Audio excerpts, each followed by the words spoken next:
that I am teaching you our Karnataka. It is a very lengthy lesson. Yes, very lengthy lessons. Now you have covered your Bangalore division. Now let us go to the Mysore division now. Okay, Mysore division. Yeah, in Mysore division, it was a state of another state. It was another administrative division of our state. Yes, its capital was Mysore. Was the capital of the Odia kings. Yeah, here who were ruling Mysore. ಅರಮನೆ ಯಾರು rule ಮಾಡಾತಿದ್ರು? Wodeyar kings. So Wodeyar kings and capital city was Mysuru capital ಮಾಡಿಕೊಂಡು Wodeyar Kings ಅವಾಗ rule ಮಾಡ್ತಾ ಇದ್ರು. So there are 8 districts ಇದರಲ್ಲಿ. Mysuru district you can see here in this map. Mysuru, Mandya, Hassan, Chikkamagaluru, Udupi, Dakshina Kannada, Chamarajanagar and Kodagu. These were the 8 districts of Mysore division. So here the administration center was Mysore. Administration center ಎಲ್ಲಿತ್ತು? ಎಲ್ಲಿಂದ ಅವರು administration ಮಾಡಾತಿದ್ರು? ಮೈಸೂರಿನಿಂದ ಮಾಡ್ತಿದ್ರು. Capital city ಥರ ಅದು. So many of the districts, rich districts of Karnataka ಹಾಗೆ ಇವೆಲ್ಲ ಮಂಡ್ಯ, ಚಿಕ್ಕಮಗಳೂರು ಇದೆ, ಉಡುಪಿ ಇವೆಲ್ಲ ಇದೆಲ್ಲ ಭಾಳಷ್ಟು ಸಂಪತ್ತೈತಿ, ರಿಚ್ ಅದಾವ. ಇಲ್ಲಿ ಲ್ಯಾಂಡ್ ಭಾಳ ಚಲೋ ಐತಿ, ರಿವರ್ಸ್ ಭಾಳ ಅದಾವಲ್ಲಿ, ಮೌಂಟೇನ್ಸ್, ಫಾರೆಸ್ಟ್ ಎಲ್ಲ ಥರದಿಂದ ಈ ಮೈಸೂರು ಡಿವಿಷನ್ ಏನೈತಲ್ಲ ಭಾಳ ರಿಚ್ ಐತಿ.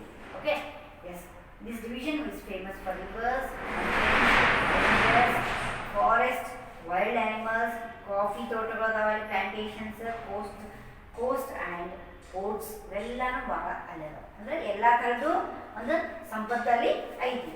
ಎಸ್, ನಾವು ಹಿಸ್ಟ್ರಿ ಮುಂದೆ ಮೈಸೂರು ಹೆಂಗಿತ್ತು, ಅದ್ರ ಹಿಸ್ಟ್ರಿ ಏನು?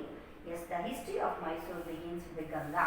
ಓಲ್ಡನ್ ಡೇಸ್ ಒಳಗೆ, ಎಸ್, ಓಲ್ಡನ್ ಡೇಸ್ ಒಳಗೆ ಅದನ್ನು ಯಾರು ಆಳಿದ್ರು? Who ruled that Mysuru division? Yes, Gangas ruled the Mysuru division. And Talakadu was the capital of Gangas. ಅದು ಕ್ಯಾಪಿಟಲ್ ಸಿಟಿ ಯಾವುದಿತ್ತು? Talakadu was the capital city of Ganga. Later Mysuru came under the rules of Chola. After Gangas, the Cholas, the Hoysalas, next the Vijayanagara kings ruled this Mysore region. Mysore was under the rule of Odiars for many countries. Yes, now also they are called the Odiars are the king of Mysore. ಈಗ ಅವರಿಗೆ ರಾಜ್ಯದ ಒಂದು ಇದು ಕೊಟ್ಟು ಸ್ಥಾನ ಕೊಟ್ಟು ಅವರಿಗೆ ಪಟ್ಟಾಭಿಷೇಕ. ಈಗಾದರೂ ಅವರಿಗೆ ಅರಮನೆ ರಾಜಗಳು ಅಂತೇಳಿ ಆ ಫ್ಯಾಮಿಲಿ ಹಂಗ ಕರೀತಾರೆ, Wodeyar family. For some of the years it was also under the rule of Hyder Ali and his son Tipu Sultan. So ದಿವಸ ಟಿಪ್ಪು ಸುಲ್ತಾನ್ ಆಡಳಿತ ಒಳಗಿತ್ತು, ಅವರಪ್ಪ ಹೈದರ್ ಅಲಿ ಅವರು ರೂಲ್ ಮಾಡ್ಯಾರ. So Mysuru is called the ಮಹಿಷನ ನಾಡು. ಇದನ್ನ ಮಹಿಷನ ನಾಡು ಅಂತ ಕರ್ತಾರೆ historically, as well as the mythologically. Olden days ಒಳಗೆ ಇದಕ್ಕೆ ಮಹಿಷನ ನಾಡು ಅಂದರೆ ಅಲ್ಲಿ ಮಹಿಷಾಸುರ ಮರ್ದಿನಿ ಅಂತೇಳಿ ಅಲ್ಲಿ ಮಹಿಷಾಸುರನ ಸಂಹಾರನ ಮಾಡಿದ್ರು. ಚಾಮುಂಡಿ ದೇವಿ ಅಲ್ಲಿ ಮಹಿಷಾಸುರನ ಸಂಹಾರ ಮಾಡಿದ್ರು. ಅದಕ್ಕೆ ಅದನ್ನು ಮಹಿಷಾಸುರನ ನಾಡು ಅಂತ ಹೇಳಿ ಕರೀತಾರೆ. According to the mythological stories, the goddess Parvati killed Mahishasura in the form of Chamundeshwari. Parvati ದೇವಿ ಚಾಮುಂಡಿ ರೂಪದಾಗಿದ್ದಾಗ ಮಹಿಷಾಸುರನ ಅಲ್ಲಿ ಸಂಹಾರ ಮಹಿಷಾಸುರನ ಸಂಹಾರ ಮಾಡೋದಕ್ಕೆ ನಾಡಿಗೆ ಮಹಿಷನ ನಾಡು ಅಂತ ಕರೆದ್ರು. It's the place where Mahishasura was killed became Mysuru. So ಅವನ ಹೆಸರು ಮೇಲೆ, ಯಾಕಂದ್ರೆ ಅಲ್ಲಿ ರಾಕ್ಷಸ ಮಹಿಷನ ರಾಕ್ಷಸ ಇದ್ನಲ್ಲ, ಸೊ ಆ ನಾಡಿಗೆ ಏನಂತ ಹೆಸರು ಕೊಟ್ಟರು? ಮೈಸೂರು ಅಂತ ಹೇಳಿ ಹೆಸರು ಕೊಟ್ಟರು. Yaduraya was the first ruler of Mysuru Wodeyar dynasty. Chikkadevaraya Wodeyar is a famous king. ಯಾರು? ಚಿಕ್ಕದೇವರಾಯ ಅನ್ನೋರು ಒಂದು ಒಡಿಯರ್ ಅವರು ಭಾಳ ಫೇಮಸ್ ಕಿಂಗ್ ಇದ್ರು. Yes, the king who succeeded him were weak. Hyder Ali, who was military general, then took over the administration.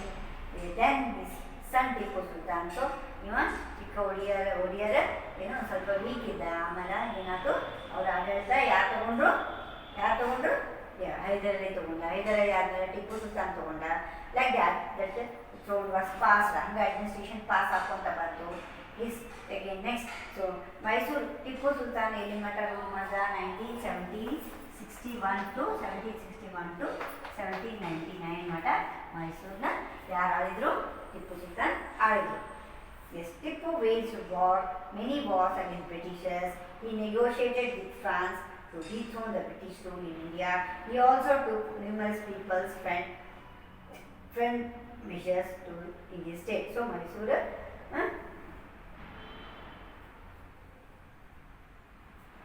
ಬ್ರಿಟಿಷರ ಮೇಲೆ ಟಿಪ್ಪು ಸುಲ್ತಾನ್ ಬಹಳಷ್ಟು ಯುದ್ಧವನ್ನು ಮಾಡಿದ. He waged war against the Britishers and he also took the French help to remove the Britishers from there. ಈ ಬ್ರಿಟಿಷರ್ಸ್ನ ಅಲ್ಲಿಂದ ದೂರಿಸಬೇಕು ಅಂಥೇಳಿ ಎಷ್ಟೋ ಸರಿ ಫ್ರೆಂಚ್ ಅವರು ಕೂಡ ಫ್ರೆಂಡ್ಶಿಪ್ ಮಾಡಿಕೊಂಡು ಅವ್ರನ್ನ ಕಳಿಸ್ಬೇಕು ಅಂಥೇಳಿ ಪ್ಲ್ಯಾನ್ ಮಾಡಿದ್ರು. ಹಿ ಆಲ್ಸೋ ಅಂಡರ್ಟುಕ್ ನ್ಯೂಮರಸ್ ಭಾಳಷ್ಟು ಮಂದಿ ಫ್ರೆಂಡ್ಸ್ ಹೆಲ್ಪ್ ತಗೊಂಡು ಬ್ರಿಟಿಷರ್ಸ್ನ ಅಲ್ಲಿಂದ ಓಡಿಸ್ಬೇಕಂತ ಹೇಳಿ ಭಾಳಷ್ಟು ಟ್ರೈ ಮಾಡಿದರು. Tipu died in a war against British in 1799. So ಇನ್ನು ಅವರು ಒಂದು ರಾಜ್ಯ ಹೆಚ್ಚು ಮಾಡ್ಕೊಂಡು ಹೋಗ್ಬೇಕಂತ ಅಂದ್ಕೊಂಡ. ಮೈಸೂರು ಅಷ್ಟೇ ಅಲ್ಲ, ಅದ್ರ ಸುತ್ತಮುತ್ತ ಏರಿಯಾಸ್ ಎಲ್ಲನೂ ನಾನು ಕ್ಯಾಪ್ಚರ್ ಮಾಡ್ಕೋಬೇಕಂಥೇಳಿ ಬ್ರಿಟಿಷರ ಆಡಳಿತಾಗಿದ್ದು ಅವೆಲ್ಲ. ಸೊ ಅವನ್ನೆಲ್ಲನೂ ಕ್ಯಾಪ್ಚರ್ ಮಾಡ್ಕೋಬೇಕಂಥೇಳಿ ಟಿಪ್ಪು ಸುಲ್ತಾನ್ ಭಾಳ ಟ್ರೈ ಮಾಡ್ದ. ಬಟ್ ಬ್ರಿಟಿಷರು ಕೂಡ ವಾರ್ ಮಾಡೋ ಟೈಮಿಗೆ 1799 ಒಳಗೆ ಈ died. Then the British handed over the administration back to India. So ಇವ್ರದ್ದಾದ್ಮೇಲೆ ಬ್ರಿಟಿಷರು ಏನು ಮಾಡಿದ್ರು, ಆ ಒಂದು ಟಿಪ್ಪು ಸುಲ್ತಾನ್ ಸತ್ತ ಮೇಲೆ ಇವರು ಮತ್ತೆ ಆ ರಾಜ್ಯನ ಮತ್ತೆ ಒಡೆಯವ್ರ ಕೈಯಾಗ ಕೊಟ್ಟ. Britishers took over the administration again in 1831 and due to the weak administration in 1981 the administration was given back to Odias. Krishna Raja Odiyar IV undertook many people's friend to develop the measures in the beginning of 12th century. He gave prominence to the education, culture and education. So Odiyar, Krishna Raja Odiyar and for 12ನೇ ಶತಮಾನದಾಗ ಅವರು ಈ ಒಂದು ರಾಜ್ಯ ಈ ಒಂದು ಏರಿಯಾನ improvement ಮಾಡ್ಬೇಕಂತ ಹೇಳಿ ಭಾಳಷ್ಟು ಎಜುಕೇಷನ್ಗೆ ಇಂಪಾರ್ಟೆನ್ಸ್ ಕೊಟ್ಟು, ಕಲ್ಚರ್ಗೆ, ಎಜುಕೇಷನ್ಗೆ. Mysuru witness a marvellous development under the administration of Diwan Shri M.S.M. Visvesvaraya. So ಮತ್ತೇನಾದ್ರು ಒಡೆಯರ್ ಇದ್ದಾಗ ಒಡೆಯರ್ ಮತ್ತು ಈ S.M. ವಿಶ್ವೇಶ್ವರಯ್ಯ ಅವರಿಬ್ಬರು ಮತ್ತು ಸರ್ ಮಿರ್ಜಾ ಇಸ್ಮಾಯಿಲ್. ಸೊ ಇವರೆಲ್ಲನೂ ಮೈಸೂರು ಸ್ಟೇಟ್ನ ಭಾಳಷ್ಟು ಡೆವಲಪ್ ಮಾಡಿದರು. Okay, Mysuru kingdom was integrated into republic India after independence. Independence ಆದಕೂಡಲೇ ಮೈಸೂರನ್ನ ಏನು ಮಾಡಿದ್ರು, ಅದನ್ನು ಕರ್ನಾಟಕ ರಾಜ್ಯದೊಳಗೆ ತಗೊಂಡು. Before it was a different state. The districts of this division also given have history of being ruled by different ಡೈನಾಸಿಟಿ. So ಈ ಮೈಸೂರು ಈ ಒಂದು ಏರಿಯಾ, ಈ ಒಂದು ರಾಜ್ಯ ಭಾಳಷ್ಟು ಮಂದಿ ಅದನ್ನು ಆಡಳಿತ ಮಾಡಿದರು. Many people many dynasty, different dynasties ಬಂದಲ್ಲಿ ಆಡಳಿತ ಮಾಡಿದ್ರು ಬಿಫೋರ್ ಈ 1799 ಮೊದಲು. Kodagu was ruled by many dynasties. Yes, Haleri dynasty ruled Kodagu from 17th century. The Bidanur was the capital. ಇದಕ್ಕೆ ಕೊಡಗುದು ಒಂದು ಕ್ಯಾಪಿಟಲ್ ಯಾವ್ದಿತ್ತು, ಬಿದನೂರು ಅಂತಿತ್ತು. Dodda Veerappa is a famous king of that dynasty. Chikkavira Raja was the last ruler of that dynasty. He was very weak. The Britishers took an advantage of this and took over the administration. So, ಸ್ವಲ್ಪ ಈ ಚಿಕ್ಕವೀರ ರಾಜ ಅನ್ನೋರು ಭಾಳ weak ಇದ್ರು ಅಂತೇಳಿ ಆಡಳಿತ ಯಾರು ತೊಗೊಂಡ್ರು, ಬ್ರಿಟಿಷರು ತೊಗೊಂಡ್ರು. ಅವ್ನು ವೀಕ್ ಅದ ಅಂತೇಳಿ ಅವನದು ಅಡ್ಮಿನಿಸ್ಟ್ರೇಷನ್ ಎಲ್ಲ ಇವರು ಅಲ್ಲಿಂದ ಕಸ್ಕೊಂಡು ಬ್ರಿಟಿಷರೇ ಆಡಳಿತ ಮಾಡಕತ್ತರು. So Kodagu remain an independent state after Indian independence. So in 1956 it got integrated to Mysore. So Kodagu ಅನ್ನೋದು ಒಂದು ಸಪ್ರೇಟ್ ರಾಜ್ಯನೇ ಇತ್ತು. ಸೊ ನಮ್ಗೆ ಇಂಡಿಪೆಂಡೆನ್ಸ್ ಸಿಕ್ಕ ಮೇಲೆ ನಮ್ಮದೊಂದು ಕರ್ನಾಟಕ ಇಂಟಿಗ್ರೇಷನ್ ಆದಾಗ 1956 ಒಳಗೆ it was integrated. It was taken to the Mysore state. The Keladi is another dynasty. The coastal region of Karnataka is called the Tulunadu. Coastal region ಏನಂತಾರ ಇಂಡಿಯಾ ಒಳಗೆ, ನಮ್ಮ ಕರ್ನಾಟಕದ ಏನು ಕೋಸ್ಟಲ್ ರೀಜನ್ ಐತಲ್ಲ, ಆ ಕೋಸ್ಟಲ್ ರೀಜನ್ನ ಏನಂತ ಕರೆದ್ರು, ತುಳುನಾಡು ಅಂತ ಕರೆದ್ರು. The Alupa dynasty ruled the Tulunadu. That includes the present Udupi. Okay, ಈಗಿಂದ ಅಲುಪ ಡೈನಾಸ್ಟಿ ಅನ್ನೋರ್ನು ಈ ಒಂದು ತುಳುನಾಡು ರೂಲ್ ಮಾಡಿದ್ರು. ಅವಾಗ ಉಡುಪಿ ಮತ್ತು ದಕ್ಷಿಣ ಕನ್ನಡ ಇವೆಲ್ಲನೂ ಅದರ ತಳಗೆ ಇತ್ತು ಅಂತ. So districts from 7th century to 14th century, the Udayawara, the Banavasi, the Huncha, the Mangalapura were the capitals of Alupas. and at different times. Many Palegars ಪಾಲಿಗಾರಗಳು ಮತ್ತು ಅದನ್ನು ರೂಲ್ ಮಾಡಿದರು. Next Puttige Chowtas, the Bangavadis, the Banguru, the Karekal, ಭೈರವಾರು, Kasaragod, Kumble kings well known. ಇವೆಲ್ಲರೂ famous rulers ಇದ್ದಂಥ ಅವಾಗಿನ ಕಾಲದಾಗ. The coastal Karnataka was also called as Karnataka, Canara. The British, they took over this area in 1801. Yes, they divided the coastal region of Uttar Kannada and Dakshin Kannada. So, ಈ coastal ರೀಜನ್ನ ಏನಂತ ಕರೀತಿದ್ರು, the Kannada Kannada ಅಂತ ಕರಿತಿದ್ರು, Kannada. Okay, so ಇದನ್ನು ಉತ್ತರ ಕನ್ನಡ ಅಂತ ಮತ್ತು ದಕ್ಷಿಣ ಕನ್ನಡ ಅಂತ divide ಮಾಡಿದರು. Udupi districts was created in 1997. ಉಡುಪಿಯನ್ನು ಮೊದಲು ಅದು ಒಂದು ಡಿಸ್ಟಿಕ್ ಇದ್ದಿರಲಿಲ್ಲ, ಬಟ್ ಆಫ್ಟರ್ 1997 ಒಳಗೆ ಅದನ್ನೊಂದು ಸಪ್ರೇಟ್ ಡಿಸ್ಟಿಕ್ ಮಾಡಿ it was divided from Dakshina Kannada. ಅದರ ಮೊದಲೇ ದಕ್ಷಿಣ ಕನ್ನಡವಾಗಿತ್ತು, ಅದನ್ನು ಡಿವೈಡ್ ಮಾಡಿ ಒಂದು ಸಪ್ರೇಟ್ ಡಿಸ್ಟಿಕ್ ಮಾಡಿದರು. Okay, this is about the introduction about the Mysuru division. Okay, Mysore division. Now let us see, you answer this question, answer children. Now I will continue with the natural resources of this Mysore division. Okay, yes, this division has varied climate. This Mysore district is having a different varied type of climate. The Udupi, the Dakshina Kannada districts of this division have coastal areas. The Udupi and the Dakshina Kannada, coastal areas, and the Samudra Samipada. So since these divisions are coastal belt, mountain ranges and dense forests, and climates of this division is called as a rain-based hot climate. So ಇಲ್ಲಿ mountain ranges ಮತ್ತು dense forest ಐತಿ, ಮತ್ತು climate ಹೆಂಗೈತೆ ಅಂದರೆ ಜಾಸ್ತಿ ಮಳೆ ಆಗ್ತದೆ. ಅದಕ್ಕೆ ಇಲ್ಲಿ ಏನಂತಂದ್ರು ರೇನ್ ಬೇಸ್ಡ್ ಹಾಟ್ ಕ್ಲೈಮೇಟ್ ಅಂತ ಹೇಳಿ ಕರೆದ ಈ ಡಿವಿಷನ್ಗೆ. ದಿಸ್ ಯಾವ ರೀಸನ್ಗೆ ಉಡುಪಿ ಮತ್ತು ದಕ್ಷಿಣ ಕನ್ನಡ ರೀಜನ್, ಕೋಸ್ಟಲ್ ರೀಜನ್ಗೆ. This division has extremely cold climate. ಇದು ಕ್ಲೈಮೇಟ್ ಹೆಂಗಿರ್ತೀವಿ, ಭಾಳ ಕೋಲ್ಡ್ ಕ್ಲೈಮೇಟ್ ಐತಿ, moderating and hot climate ಐತಿ. The districts of Mysore and Mandya have dry climate. Mysuru ಮತ್ತು ಮಂಡ್ಯ ಡ್ರೈ ಕ್ಲೈಮೇಟ್ ಅದಾವ. The Udupi districts of this division receives highest rainfall. Udupi ಒಳಗೆ highest rainfall ಐತಂತ. Since the division has varied climatic conditions, mountain ranges and forest varieties of crops are grown here. Ragi, paddy, green gram, horse gram, maize are grown here. Coffee and sugarcane, tobacco, coconut, cardamom, orange, cashew nuts and others are major commercial crops. ಇಲ್ಲಿ ಒಂದು ರಾಗಿ, paddy, green gram, horse gram ಇವೆಲ್ಲಾನು ಬೆಳೆದ್ರೆ. Cash crops ಅಂದ್ರೇನು, ಭಾಳಷ್ಟು ಅದಕ್ಕೆ cash crop ಅಂತ ಎದಕ್ಕೆ ಅಂದರೆ it is very costly. It is very costly, like sugar cane, coffee, tobacco.